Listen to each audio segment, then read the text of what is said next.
Ancient love poetry episode number 15 की starting होती है और हमें दिखाया जाता है त्यांची को, जो कि इंसेस्टर गॉड्स के सामने है। जैसे ही उसे पता चलता है कि ट्रिब्यूलेशन ऑफ चाओस का मतलब क्या होता है, कि किस तरह से शंगुआ का भाग्य निर्धारित कर दिया गया था as a tribulation of chaos के तौर पर, उसे अपना सेक्रीफाइस करना था। और यही बात थी जिसकी वजह से त्यांची इतना ज़्यादा गुस्सा हो जाता है कि अपना पर्पल मून जेर निकाल के इंसेस्टर गॉड पे ही वार कर देता है। और यही वो सपना था जब बाईजी को त्यांची की गद्दारी सामने आई थी, और यही वो गद्दारी थी। बाईजी भी इस बात को देखकर बहुत ज़्यादा हर्ट हो जाते हैं। अब नेक्स्ट सीन दिखाया जाता है बाईजी और त्यांची का, जैसे क्योंकि बाईजी उसकी यादों में गए थे, लेकिन उसकी बची हुई थोड़ी सी स्पिरिट थी, उसके साथ बात करते हैं और त्यांची से कहता है कि मैंने कहा था कि तुम पछताओगे। अब बाईजी कहता है कि क्या कोई और रास्ता नहीं है? कोई और रास्ता ज़रूर होगा, मैं अगले 100 सालों में इसका उपाय ढूंढ के रहूँगा। अब त्यांची कहता है कि अब बहुत ज़्यादा देर हो चुकी है, तुमने सब कुछ तबाह कर दिया है, ट्रिब्यूलेशन ऑफ चाओस 2 दिन में होने वाला है। अब बाईजी कहता है कि मैं उसे जाने नहीं दूंगा, और बहुत ज़्यादा जो होता है अंदर से दर्द महसूस कर रहा था, इसलिए वो वहाँ से चला जाता है। और इसके बाद हमें दिखाया जाता है जहाँ पर शंगुआ अब इंस्ट्रक्शन फीडर को पूरी तरह से कल्टीवेट करने की कोशिश कर रही है, लेकिन उसके अंदर का दर्द, त्यांची का सैक्रिफाइस और यूमी का बलिदान, दोनों को वो नहीं बुला पा रही थी, इसलिए काफ़ी ज़्यादा दुखी थी। इतने बाईजी वहाँ आ जाते हैं, बाईजी उसका इंस्ट्रक्शन फीडर ले लेते हैं। शंगुआ कहती है कि बचपना मत करो, मुझे ये वापस दे दो, मुझे बहुत ही जल्दी से कल्टीवेट करना होगा। बाईजी कहता है कि तुमने मुझसे प्रॉमिस करा था कि जब तुम इंस्ट्रक्शन फीडर ले लोगी तो उसके बाद मेरे साथ ताओयान फॉरेस्ट में चलोगी, लेकिन तुमने इंस्ट्रक्शन फीडर लिए काफ़ी टाइम हो गया और मैं तुम्हारे पास आ जा रहा हूँ और तुम मेरे साथ चलोगी। लेकिन शंगुआ कहती है कि अभी मुझे बहुत ज़्यादा काम है। बाईजी उससे कहता है कि मैं सिर्फ एक ही बात चाहता हूँ, तुम मेरे साथ चलो, मैं तुम्हें अपने साथ ले जाना चाहता हूँ, तुम्हारे साथ पढ़ना चाहता हूँ और ज़िंदगी के हर मोमेंट को एंजॉय करना चाहता हूँ। अब शंगुआ बहुत ज़्यादा इमोशनल हो जाती है, उसकी आंखें भर आती है, तो बाईजी उसे अपने गले से लगा लेते हैं। इसके बाद वो उसे ले जाते हैं माउंट लुकआउट पर। वहाँ अब हेवन एंड अर्थ प्लेटफॉर्म की बात की जाए तो जो डेविल जनरल होता है वो वहाँ जाता है, और जो इंसेस्टर स्टोन था उसके ऊपर वार करता है। इसके ऊपर कुछ लाइनें लिखी जाती हैं, और वो लाइन ये थी कि ट्रिब्यूलेशन ऑफ चाओस का मतलब है गॉड ऑफ चाओस का बलिदान। ये बात जैसे ऊपर चलती है वो वहाँ से चल जाता है, और बाकी गॉड्स वहाँ पे इकट्ठा हो जाते हैं, और सभी को ये बात अब नॉर्मली सभी को पता चल जाती है कि ट्रिब्यूलेशन ऑफ चाओस का मतलब क्या है। तो सभी कहते हैं कि चीफ गॉडेस को इस बारे में सोचना चाहिए, उसे डिसीजन लेना होगा कॉमन पीपल्स के लिए। जियांग भी वहाँ पे आ जाता है। अब जियांग कहता है कि ट्रू गॉड्स के मैटर में तुम लोगों को ज़्यादा इंटरफेयर करने की ज़रूरत नहीं है, लेकिन जब सभी के सभी गॉड्स इंसिस्ट करते हैं तो उसे भी उनके सामने झुकना पड़ता है। वो कहता है कि वो इंश्योर करेगा कि शंगुआ अपनी रिस्पॉन्सिबिलिटी को उठाए। ट्विन स्पीयर को मुगोंग को दे देता है। ट्विन स्पीयर उसका डिवाइन वेपन था, और मुगोंग को कहता है कि तुम यहाँ पे मैनेज करो और इस हेवन एंड अर्थ प्लेटफॉर्म की रक्षा करो, मैं शंगुआ के पास जाकर आता हूँ। अब हमें सीन दिखाया जाता है माउंट लुकआउट का, जहाँ पर बाईजी और शंगुआ अब एंजॉय कर रहे थे।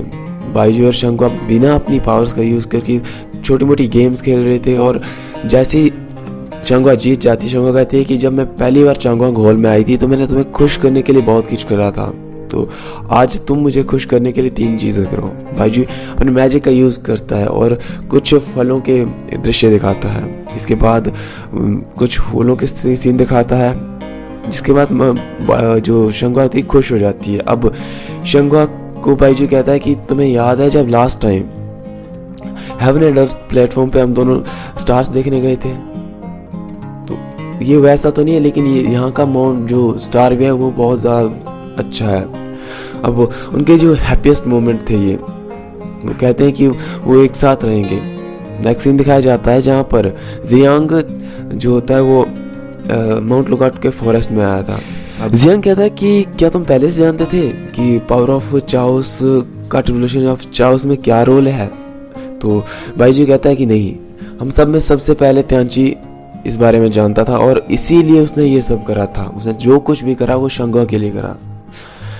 अब जियांग शंगुआ को वापस चलने के लिए कहते हैं तो बाईजी फर्स्ट टाइम उससे रिक्वेस्ट करते हैं। वो कहते हैं कि मैंने इतने सालों में तुमसे कुछ नहीं मांगा है, लेकिन आज मांग रहा हूँ। मैं उसके बदले में खुद जो है अपना सैक्रिफाइस करना चाहता हूँ। लेकिन जियांग कहता है कि तुम क्यों बचकानी बातें कर रहे हो। जो अदर गॉड है, अदर ट्रू गॉड्स की पावर ट्रिब्यूलेशन ऑफ चाओस को कुछ टाइम के लिए टाल सकती है, लेकिन पावर ऑफ चाओस इसे बंद कर सकता है। बाईजी के पास कोई ऑप्शन नहीं होता है। खैर जियांग बाईजी को मना नहीं पाता है, इसलिए जियांग वापस चला जाता है। बाईजी शंगुआ के पास जाता है और शंगुआ के साथ काफ़ी इंजॉय करता है। और यहाँ ये वही जगह होती है जहाँ फर्स्ट टाइम बाईजी शंगुआ को किस करता है। अब जैसे किस करता है उसके बाद शंगुआ अपने मैजिक का यूज़ करती है और बाईजी को फ्रीज कर देती है। उसके अंदर से इंस्ट्रक्शन फीडर को निकाल लेती है।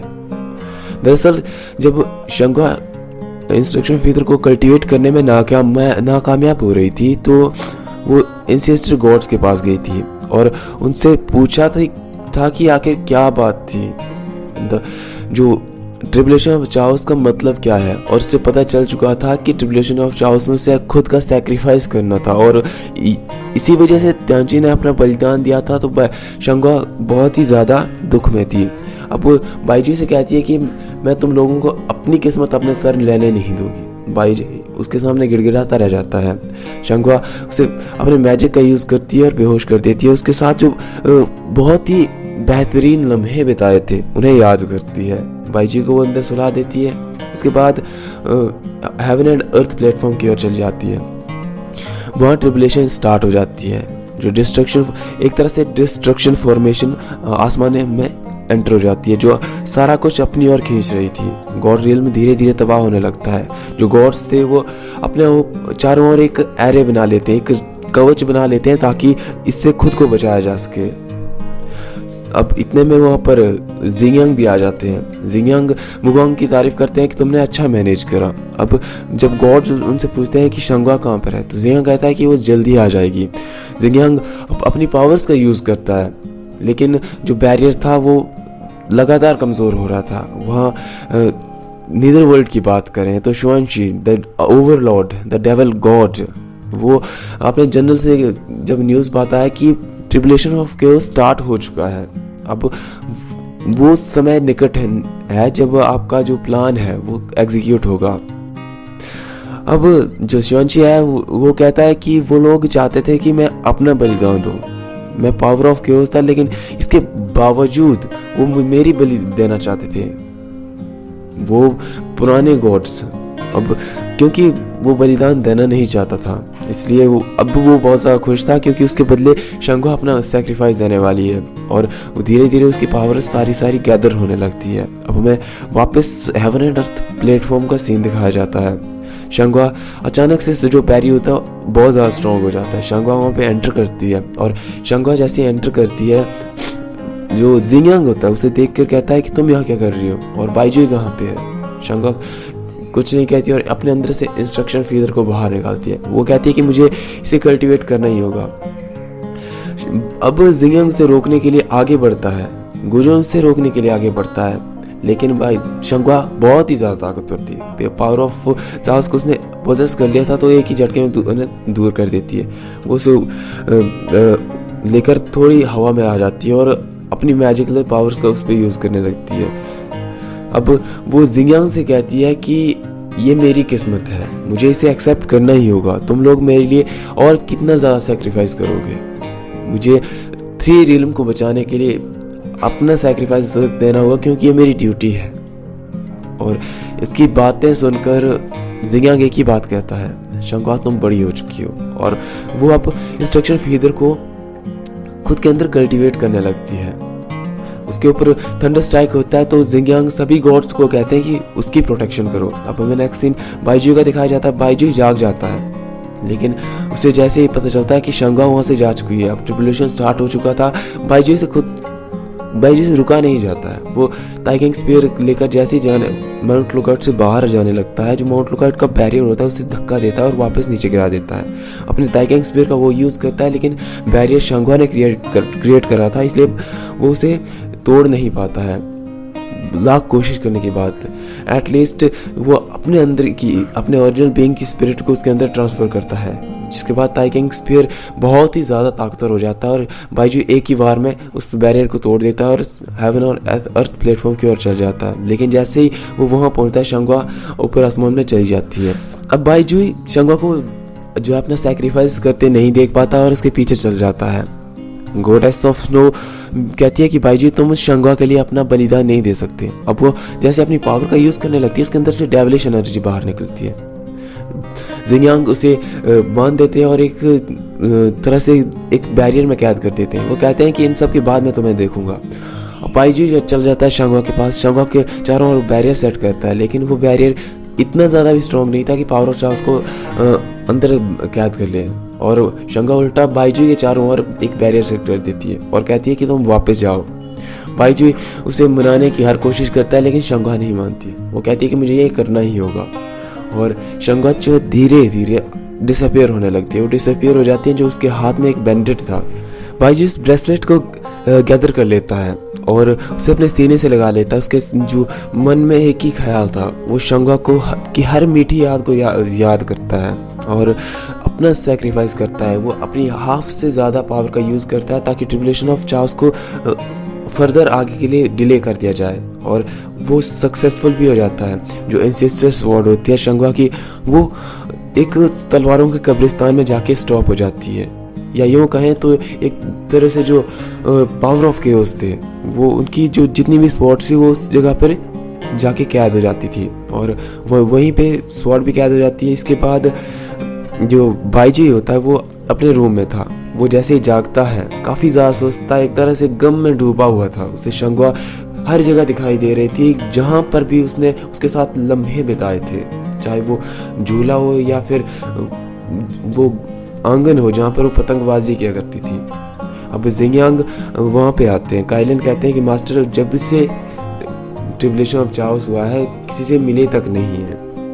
जिंगयांग कहता है कि मुझे उससे बात करनी ही होगी। अब जिंगयांग उसके पास जाता है। बाईजी शंगुआ की एक मूर्ति बना रहा था छोटी सी, और जिंगयांग उसके पास जाता है। जिंगयांग कहता है कि ये बिल्कुल शंगुआ की तरह दिखती है।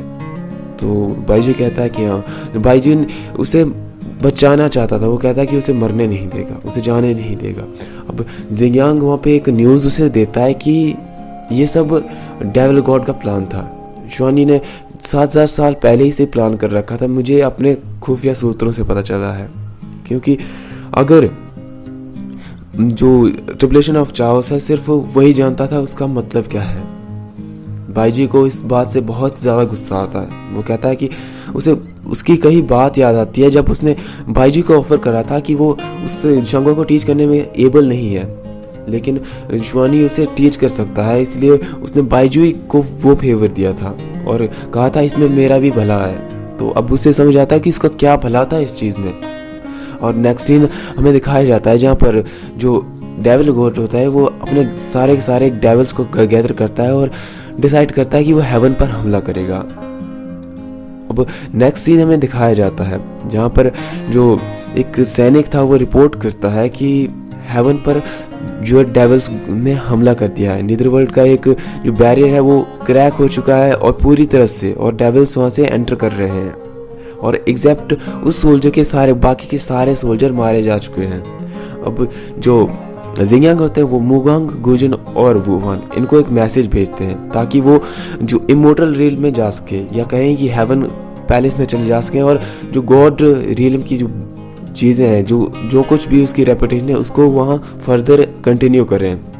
और जो ट्री गॉड्स है वो तो डेविल गॉड को रोकने वाले थे। अब गुजन से रुका नहीं जाता। वो कहता है कि वो मास्टर शंगुआ का बदला लेगा और डेविल्स को वहाँ एंटर करने नहीं देगा, लेकिन मुगांग के कहने पर कि ये ट्रू गॉड्स का फैसला है और मास्टर शंगुआ ने इसलिए अपना बलिदान नहीं दिया है, तो वो भी रुक जाता है और वो हेवन पैलेस की ओर चले जाते हैं। नेक्स्ट सीन हमें दिखाया जाता है जहाँ पर ट्रू गॉड्स, 2 ट्रू गॉड्स थे और बाकी के सारे गॉड्स साथ में डेविल गॉड और आमने सामने थे। नॉर्मल कंडीशन में 4 के 4 ट्रू गॉड्स मिलकर ही डेविल गॉड्स को हरा सकते थे, लेकिन अब 2 ट्रू गॉड्स थे और इवन बाइजुई की हाफ पावर जो है पावर ऑफ केओस को बचाने के लिए खर्च हो चुकी थी। और जियांग भी अपनी कल्टीवेशन में था।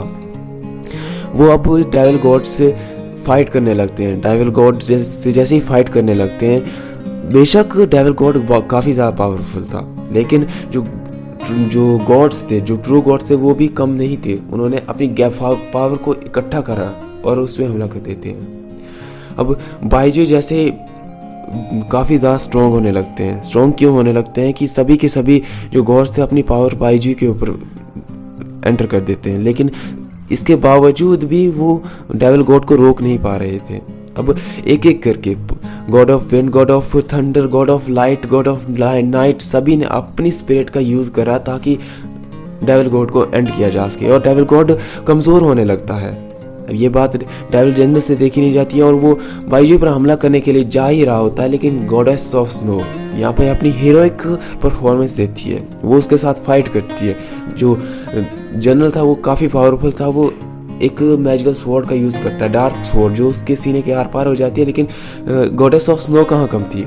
वो भी अपनी स्पिरिट का यूज़ करती है और डेविल जनरल को भी दबा कर देती है। और यहाँ पर वो अपनी की हुई हर गलती का पश्चाताप कर लेती है। उसके मन में कोई रिग्रेट नहीं था कि अब वो उसने कुछ गलती करी है। वो डेविल जनरल को नष्ट कर देती है। वहाँ बाइजू भी अपनी फुल फोर्स के साथ डेविल गॉड पे हमला कर देता है और सभी गॉड्स का सैक्रिफाइस, बाइजू की ताकत का सैक्रिफाइस, जियांग और बाइजू की मिली ताकत के असर से जो डेविल गॉड होता है वो तबाह हो जाता है। यहाँ पे वो एक हिस्ट्री क्रिएट कर देते हैं कि बिना ट्रू गॉड्स जैसे भी हैं, लेकिन वो पावरफुल है, अगर वो सच के साथ हैं तो उसका कोई कुछ नहीं बिगाड़ सकता और डेविल गॉड को तबाह कर देते हैं। डेविल गॉड लास्ट में जाते जाते यही कहता है कि मैंने 70,000 साल पहले इसके लिए प्लान करा था और वेट करा था, लेकिन ये इस तरह से एंड नहीं हो सकता था, लेकिन वो एंड हो गया।